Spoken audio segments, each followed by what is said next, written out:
नमस्कार प्रिय छात्र और छात्राएं, मैं जितेंद्र कुमार रावत अमन कंप्यूटर शॉर्ट हैंड सेंटर आपका हार्दिक स्वागत करता है।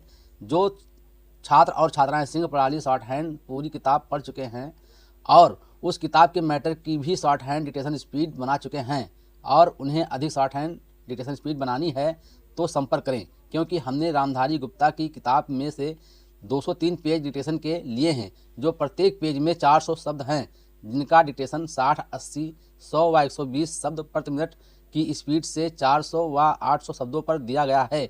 जो छात्र व छात्राएं विधिवत रूप से इन मैटरों का होमवर्क करके व्हाट्सएप पर चेक करा के अपनी शॉर्ट हैंड डिक्टेशन स्पीड बढ़ाना चाहते हैं या आउटलाइन प्राप्त करना चाहते हैं या शॉर्ट हैंड पढ़ना चाहते हैं तो संपर्क करें। मोबाइल नंबर 91 98 94 39 41, दूसरा है 700 790 52 75। अतः संपूर्ण पढ़ाई व्हाट्सएप पर वीडियो के माध्यम से कराया जाएगा। धन्यवाद।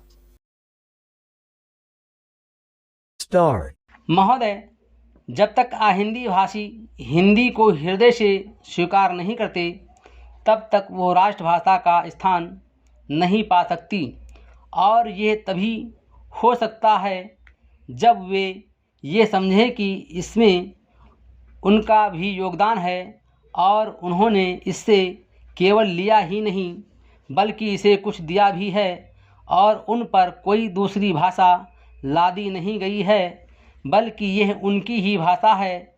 मेरे कहने का अर्थ यह नहीं कि आप उनकी ही व्याकरण अपना लें, इसका अर्थ यही है कि आप उदारतापूर्वक जितना ले सकते हैं ले लें। भाषा इसी प्रकार बन सकती है। यह भी आवश्यक नहीं है कि उसको स्वीकार करने पर आप वही लिखना आरंभ कर दें, परंतु जो वे लिखें उसको आप गलत ना समझें। आज किसी भी भाषा का रूप वही नहीं है जो उसके प्रारंभिक काल में था, उसमें परिवर्तन होता रहता है।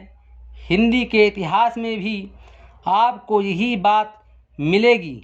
मैं हिंदी का कोई विद्वान नहीं हूँ, पर मैं अपने अनुभव से कह सकता हूँ कि उसमें भी पिछले 500 वर्षों में बहुत अंतर पड़ा है तथा पहले की और आज की हिंदी में काफ़ी अंतर है। इसलिए नवयुग में जब वो देश की भाषा बनने जा रही है तो उसमें थोड़ा अंतर करना भी पड़े तो वो स्वीकार कर लेना चाहिए, जिससे उसका अन्य प्रदेशों के लोगों के साथ मेल बैठ जाए।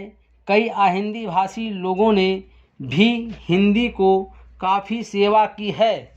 आपको राज्यपाल महोदय आहिंदी भाषी हैं और इन्होंने अपनी भाषा की बड़ी सेवा की है।